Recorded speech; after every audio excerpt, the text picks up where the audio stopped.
Well, kia ora, tēnā koutou katoa. It's Rachel Froggatt here, Secretary General of the International Working Group on Women in Sport, and of course here in New Zealand, Chief Executive of Women in Sport Aotearoa. So those of you that have been following us for a while know that we have these really cool little insight bites interviews going on at the moment with our partners at the Trans-Tasman Business Circle. And today we thought we might do something extra special actually, and interview one of our own, which is the first time we've done this. But for many of you, you might have got a bit of a sneak peek that somebody new has joined our team recently. But for those of you that this is new for, I'm absolutely delighted to welcome our new full-time program director, Nicky Vandenbos. Nicky, hello. Good morning, Rachel. Thank you for the warm welcome.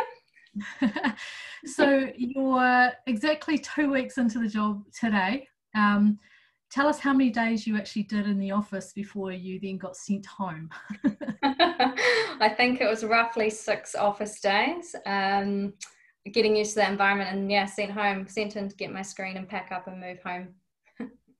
So for those watching from internationally, New Zealand has been doing extraordinarily well in managing COVID-19, and we did not have any community transmission for nearly or just over 100 days, and then we had an outbreak, and our government moved very quickly to put us all back into lockdown and to try to prevent the spread in the community. So not the easiest way to start a brand new job, but Nicky has done extraordinarily well, getting herself up to speed, working from home over the last couple of weeks. So perhaps first thing is you're working on the Sport New Zealand Women and Girls Summit. So perhaps tell us a little bit about what you're up to at the moment. Yeah, it's exciting times, and it's definitely straight into the deep end, which is what I enjoy. But it's the upcoming Sport NZ Women and Girls Summit, in light, I guess, of COVID and everything going on, is going to be a fully digital event with hopefully some physical events too, just pending where we go in relation to COVID. It's 3 afternoon sessions over 3 days, all linked to the Women and Girls Strategy key pillar themes. As far as what we've been doing, really excitingly over the last week, we've been pulling together some incredible people who are really working hard to get an exciting program up and running for anyone that wants to dial in. Next steps, obviously trying to work out how to run a good digital platform so that everyone gets the most out of the event. So I guess over the next few weeks, we'll be telling you lots more and giving little teasers over what's coming up. But certainly I'll be kept busy along with the rest of the team and a lot of other people working behind the scenes. So if you haven't already registered, jump on to the website, register now, and stay tuned for updates.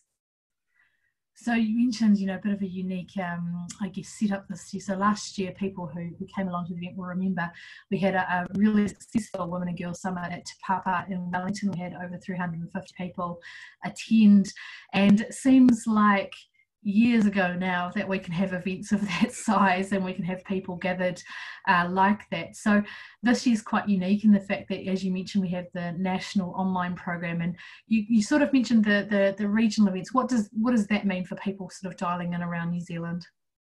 Well, what we're hoping to be able to do, if obviously the status of COVID in the country allows us, is to have people gather in some of these regions. So we're working with 3 regional hosts over the 3 days to be able to run in-person workshops and sessions so that there's a lot of, I guess, thoughts and run room and gathering and talking about topics in one place.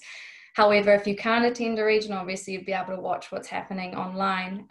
Also, we're hoping that people in other parts of the country that might not necessarily be in the zone of that one regional session would be running little mini satellite events where maybe it's you and your friends or some of your study buddies or people in the office all gathering together to kind of tune into the national and maybe run your own little in-person workshop. So I guess we're just trying to reach as many people as we can in a unique way in light of COVID and make the most of probably quite a tough situation that many people find ourselves in at the moment. And of course, this has come about through, alert level gathering rule restrictions, but also we're recognising that, people's budgets, people's ability to travel around New Zealand is really challenged at the moment. But at the same time, and we've talked about this a lot since you started, we really strongly believe that the Women and Girls Summit is even more important than ever before to take place this year, because we've seen evidence right across New Zealand and international sport of women's sport and sport for girls taking a disproportionate impact when it comes to COVID-19. So I guess it's it's a really interesting thing that we've been able to do, but also feeds quite well into the IWG World Conference on Women in Sport, which you're also going to be leading from your new role as Program Director. And we're just starting to integrate you now into the planning. So you probably don't have too much of a feel yet for exactly what this is going to look like, but maybe talk to us a little bit about what you've been doing so far. Yeah, so in the IWG space, I guess at this stage I've been doing a lot of reading material, meeting people and connecting with those that I'll be working closely with.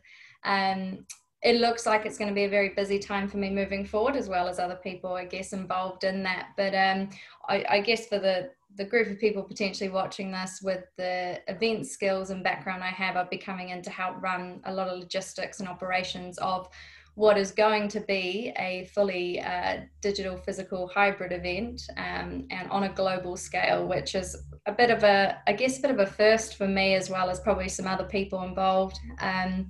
And it's an opportunity to bring together everyone amongst challenging times to talk about opportunities, continue the conversation. And I'd say for anyone, it's definitely a date in your diary in 2022 to mark now, May 2022, because hopefully, fingers crossed, borders are open and people can come and visit us down here in New Zealand, or at least they can dial in and see what we're up to.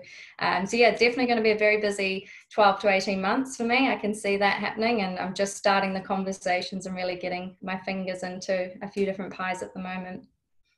And of course, the IWG World Conference is one of what we're calling the big four women's sports events coming to New Zealand, with the Women's Rugby World Cup next year, the Women's Cricket World Cup in 2022, and of course the big one, the FIFA Women's Football World Cup in 2023. So you're certainly no stranger to delivering massive international events. You've just been head of events at New Zealand Cricket before joining us. So maybe tell us a bit about what you did there and how you think those skills will transfer.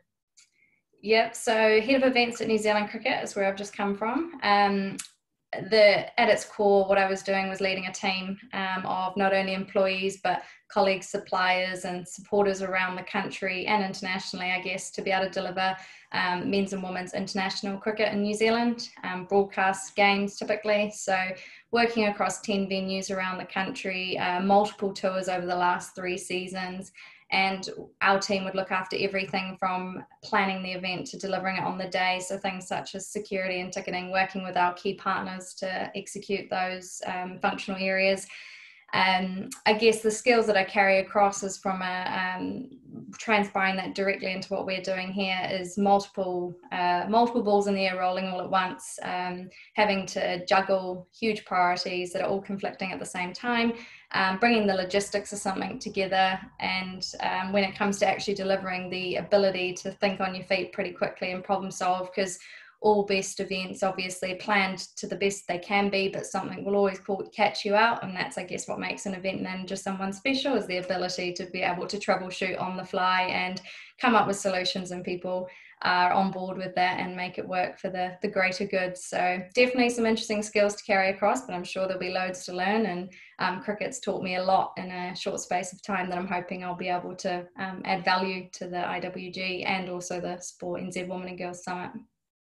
And of course, the IWG World Conference, we talk about it being a bit of a monster because it's enormous. I'm not sure yet that our New Zealand audiences really have a picture of what this is going to be. But over 4 days, we're looking at, if everything goes well with gathering rules, 1,200 people on the ground over 4 days, multiple keynote sessions, breakout groups, side events, parallel events, functions, really complex kind of weave of activity here on the ground in Auckland. But then layered over the top of that, we're also going to be running a standalone virtual program that will, interlink, sometimes with the physical program, but on its own, stand and need to deliver value.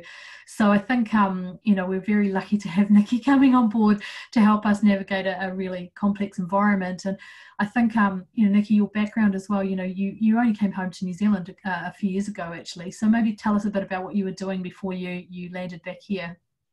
Yeah, so after the first few years work experience in New Zealand, working for Tennis New Zealand back then, decided to take the leap and go overseas, much like a lot of friends and people I knew at the time. So my mother, I'm quite lucky, is English, so I was able to get a British passport. So went over and spent some time working, living over there. Primarily, obviously, travel was a driver, so we did loads of travel around Europe, even made it over to South Africa, the UAE as well, whilst we were living there. But whilst I was working, I was really fortunate to work in a range of different venues and events around London, and I guess there's some real highlights there, and there's also some huge learnings. I spent a season working in match days at the Tottenham Football Club, and really interesting experience and so different to anything I'd seen before. Alongside that, I tried to maintain my interest in sport and physical, I guess, presence in the game. So I continued to play netball over there for a premier netball club, traveling around on a Sunday on the train to different parts of England and participating, I guess, in quite high level netball. Unfortunately, did an injury while I was doing that, but I guess that didn't stop me, and I bounced back and also did a few other interesting adventures along the way, such as a amateur white collar boxing fight that I don't think we need to go into too much detail on that one for today. Well, that for the next time we will have a drink together and explain what that was about. So I guess, with your very sort of varied background and the lots of different things that you did, what was it that drew you to Women in Sport Aotearoa, to make that jump from that kind of commercial end, sport environment into very much, a social change and development agency? And what are you hoping to achieve? So the first I heard of Women in Sport Aotearoa was actually from yourself, Rachel. It was at the launch of the host city workshop for the Women's Cricket World Cup LOC event. I'd never heard of it before, if I was honest, and so I was definitely intrigued when I was hearing your pitch about kind of what was coming up over the next few years. And I remember writing it down in my journal actually, and coming back and having a little bit of a research session on what it was all about. So over the next 12 months from there, I guess I'd learn a bit more about Women in Sport Aotearoa, what they're all about, and the big work that was coming up, and what was going into behind the scenes, I guess. And that's kind of what started to draw me towards not only Women in Sport Aotearoa, but I guess the whole social change movement that you mentioned there. I started to see the amazing individuals connected to the organisation and the incredible work that not only people individually were doing, but also organisations were doing in support of, I guess, equality, opportunity, and all sorts for women and girls. So a chance to be a part of something that's not only for current females and for everyone really from an inclusivity perspective, but more towards gearing up for the future of young females. And I suppose if I go back, and this is probably links into something I want to achieve, if I go back to when I was young coming through sports, and I wish at the time I'd kind of been a little bit more pushing on myself to see that there was an opportunity to take that as a career pathway, be it not only an athlete, but a coach or an administrator or someone within the sector. But for whatever reason, I didn't really go into that. So I guess that my hope in here and kind of the work that I'll hopefully be a part of, and the conversations that will come from the events we hold, the work we do behind the scenes, is that I hope it shows the next generation, not only of females but males as well, that there's opportunities for everyone, and that we can create these and we can encourage people that it's available to anyone, and it's not, I guess, elitist or exclusive in any way. And these little chats, they always go so fast, so we're already at the finish line. But I will ask you one more question. I guess, if we fast forward ourselves, 2 years from now, and you and I are standing at the finish line of the IWG World Conference, the event itself has just taken place, both physically and virtually, and people are just starting to disperse. And you're looking back at the last 2 years, what are you seeing? What does success look like for you?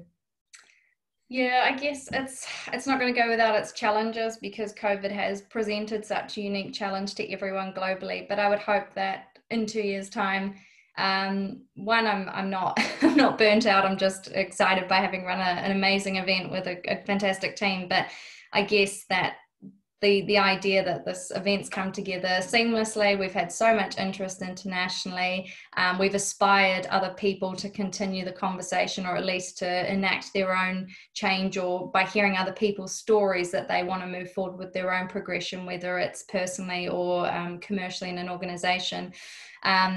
I guess success for me would be walking away from that feeling like a job well done, collectively as a team, as well as I mentioned, people taking some good learnings from it, but also New Zealand setting up the next secretariat to move forward and continue the hard work. So not only that though, I guess we've also got a factor, and there is the IWG, but also the Sport NZ Women and Girls Summits. Would like to see them go really successfully over the next 2 years that I'm involved for now, and hope again that future young ones coming up in New Zealand can see how much the game's changing for women and girls in all spaces. So multitude of successes amongst many challenges that not only COVID but other things will bring with it. So it's going to be a tough 2 years, but I'm fairly positive about it. Oh, well, thank you so much, Nicky. As you've seen me do on a number of occasions, I couldn't be more excited about you joining the team and having a person of your calibre working alongside me. And we have an extensive volunteer network, which we're incredibly proud of and incredibly grateful to as well. We've been speaking to Nicky van den Bos, brand new Program Director at Women in Sport Aotearoa, responsible for the Sport New Zealand Women and Girls Summit particularly, but also, of course, the Monster, the IWG World Conference in May of 2022. This has been our most recent Insight Bite in partnership with the Trans Tasman Business Circle.